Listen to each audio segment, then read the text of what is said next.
السلام علیکم، welcome to my YouTube channel MR Islamic centre. آج کا ہمارا ٹاپک ہے عزازیل۔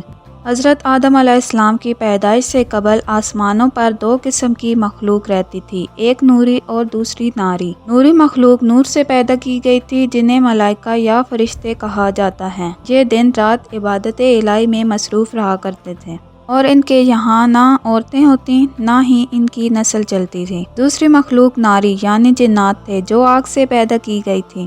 ان کی عورتیں ہوتی اور ان کی نسل خوب پھیلتی تھی۔ خدا نے انہیں اپنی حمد و ثنا کرنے کے لیے بنایا تھا۔ یہ سب اللہ کے آسمانی لشکر تھے۔ وہ اس مقصد کے لیے بنائے گئے تاکہ اپنے خالق و مالک کو جانیں، اس سے شادمان ہوں، ہمیشہ تک اس کی خدمت اور عبادت کریں۔ ایک مسلمان کے لیے ایمان بالغیب کا تقاضا ہے کہ وہ ان تمام مخلوقات کے بارے میں جو کچھ قرآن اور حدیث سے ثابت ہے اس پر بلا کسی کمی و بیشی اور شک کے ایمان لائیں۔ انہی مخلوق میں ایک معزز ہستی عزازیل تھا۔ عزازیل کا مطلب ہے خدا کا عزیز۔ اسے اللہ نے دہکتے ہوئے آگ کے شعلوں سے پیدا کیا تھا۔ حضرت آدم علیہ السلام کی پیدائش سے 144,000 سال پہلے سموم جنات کی پیدائش ہوئی۔ یہ جنات کا بابا آدم تھا۔ سموم جن کو زمین پر بھیج دیا گیا جہاں 300 سال گزرنے کے بعد زمین پر اسے اپنی نسل کی مخالف جن ملی، جس سے اس نے شادی کر لی اور وقت گزرنے کے ساتھ کثیر تعداد میں ان کی اولادیں ہوئیں۔ ابتدا میں تو یہ قوم جنات اللہ کے فرما بردار اور اطاعت گزار تھے، لیکن بہت جلد یہ سرکش اور نافرمان ہو گئے۔ جب ان کی بداعمالیوں کی حد پار ہو گئی تو کثیر تعداد میں جنات نے موت کا ذائقہ چکھا اور وہ مر گئے۔ اس دوران جو نیک جنات تھے وہ باقی بچ گئے اور ان کی نسل آگے بڑھی۔ انہی جنات میں ایک مشہور جنات جن چلیپا تھا۔ چلیپا کا چہرہ ببر شیر جیسا تھا۔ چلیپا نہایت ہی قد آور اور بہادر جن تھا۔ اس کی بیوی کا نام تبلیس تھا جس کا چہرہ بھیڑیے کی مادہ کی طرح کا تھا۔ وہ اپنے شوہر کی طرح دلیر اور طاقتور جن تھی۔ اس کی تمام قوم پر اس نے اپنی دھاک بٹھا رکھی تھی اور قوم کا بچہ بچہ چلیپا کا احترام کرتا تھا۔ ان کے یہاں ایک بچے کی پیدائش ہوئی جس کا نام عزازیل تھا۔ عزازیل میں اپنے ماں اور باپ دونوں کی خصوصیات شامل تھیں، یعنی وہ نہایت ہی سرکش، مکار، بہادر اور طاقتور تھا۔ روایتوں کے مطابق قوم جنات کو دنیا میں بسایا گیا اور یہ حضرت آدم علیہ السلام کی پیدائش سے 50,000 سال قبل کا زمانہ تھا۔ بہت جلد یہ جنات سرکش ہو گئے اور خدا کے نافرمان بن گئے۔ جب جھگڑے اور فساد سے زمین لرز اٹھی تو آسمانوں سے فرشتوں کو حکم دیا گیا کہ جاؤ اور ان سرکش جنات کو مار پھینکو۔ لہٰذا اس کائنات میں پہلی خون ریز جنگ ہوئی جس میں عزازیل کے ماں باپ نے بڑی بہادری سے جنگ کی۔ اسی جنگ کے دوران عزازیل کے ماں باپ مارے گئے اور قوم جنات کے سرکش جنوں کو قیدی بنا لیا گیا۔ ان قیدیوں میں شہزادہ عزازیل بھی تھا۔ فرشتے جب اسے بارگاہ الہی میں لائے تو ان کو حکم ہوا کہ عزازیل کی بہترین تربیت کرو۔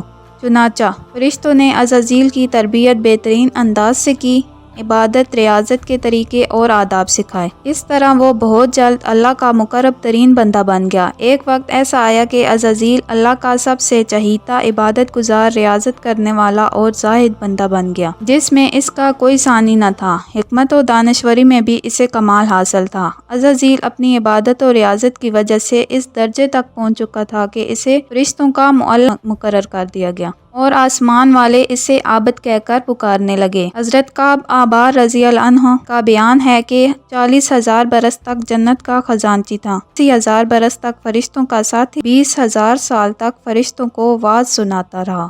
جس ممبر پر بیٹھ کر عزازیل فرشتوں کو درس دیا کرتا، اسی ممبر کے نیچے حضرت جبرائیل، میکائیل، اسرافیل اور عزرائیل بیٹھ کر اس کی درس و تدریس سنا کرتے تھے۔ لیکن اللہ کو بخوبی آگاہی تھی کہ ایک معین مدت کے بعد یہ ذلیل ہوگا اور اپنے انجام سے غافل اس عزازیل کا خاتمہ کفر کی حالت میں ہوگا۔ لہٰذا ایک روز عزازیل نے لوح محفوظ کو دیکھا کہ اس میں ایک عبارت تحریر کی گئی ہے جس کے الفاظ تھے کہ میں اللہ کی پناہ مانگتا ہوں شیطان مردود سے۔ اس عبارت کو پڑھتے ہی عزازیل غالباً 2000 سال تک روتا رہا اور بارگاہ الہی میں حاضر ہو کر دریافت کرنے لگا کہ اے رب العالمین، یہ شیطان مردود آخر کون ہوگا جس سے پناہ مانگی گئی؟ اللہ نے عرض کیا، ہمارا ایک ایسا بندہ جس کو ہر نعمت سے سرفراز کیا جائے گا مگر ایک حکم نہ ماننے کی وجہ سے مردود ہو جائے گا۔ عزازیل نے خواہش کی کہ میں اس ملعون کو دیکھنا چاہتا ہوں، جس پر اللہ کی جانب سے عرض کیا گیا،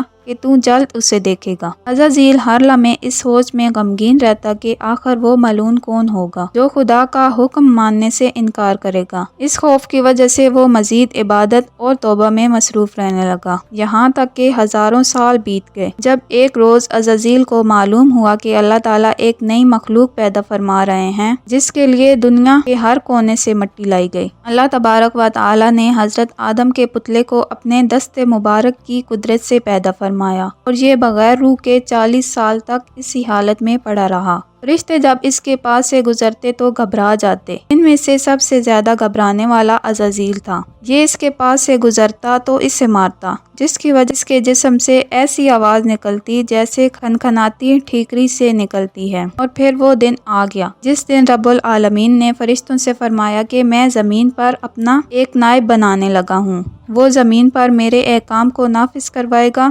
فرشتوں نے عرض کیا، اے پاک پروردگار، یہ زمین پر فساد برپا کریں گے اور یہ آپس میں خون ریزی کریں گے، جبکہ ہم تو دن رات آپ کی تسبیح کرتے ہیں اور پاکی بیان کرتے ہیں۔ اللہ نے فرمایا، جو کچھ میں جانتا ہوں وہ تم نہیں جانتے۔ اللہ نے حضرت آدم کو تمام چیزوں کے نام سکھا دیے اور انہیں فرشتوں کے سامنے پیش کرتے ہوئے فرمایا، اگر تم سچے ہو تو مجھے ان کے نام بتاؤ۔ انہوں نے کہا، تو پاک ہے، ہم تو اتنا ہی جانتے ہیں جتنا تو نے ہمیں بتایا ہے، بے شک تو بڑے علم و حکمت والا ہے۔ پھر اللہ تعالیٰ نے فرمایا، اے آدم، ان چیزوں کے نام بتاؤ۔ پھر حضرت آدم نے انہیں نام بتا دیے تو فرمایا، کیا میں نے تمہیں نہیں کہا تھا کہ آسمانوں اور زمین کی چھپی ہوئی چیزوں کو جانتا ہوں، اور جو تم ظاہر کرتے اور جو چھپاتے ہو سب مجھے معلوم ہے۔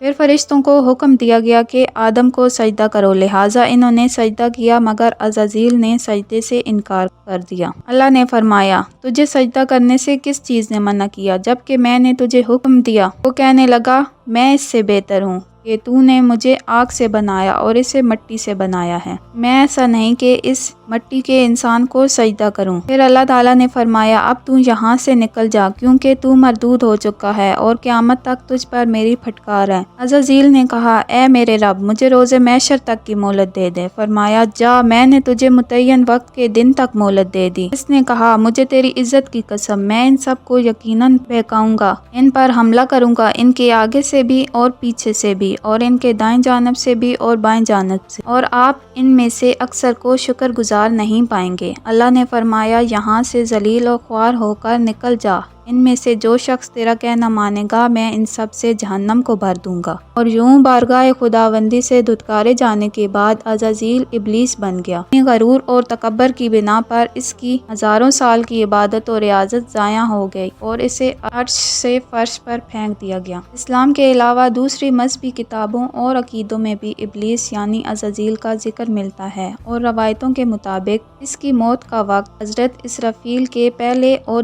دوسرے سور پھونکنے کے درمیان ہوگا۔ عزازیل نے اپنے مقام اور عبادت و ریاضت کی وجہ سے اپنے آپ کو بہت اونچی ہستی تصور کرنے لگا تھا، جس کی وجہ سے اس نے غرور و تکبر میں آ کر اللہ کا حکم ماننے سے انکار کر دیا، اور وہ اپنے اس غرور کی وجہ سے قیامت تک رسوا ہوگا۔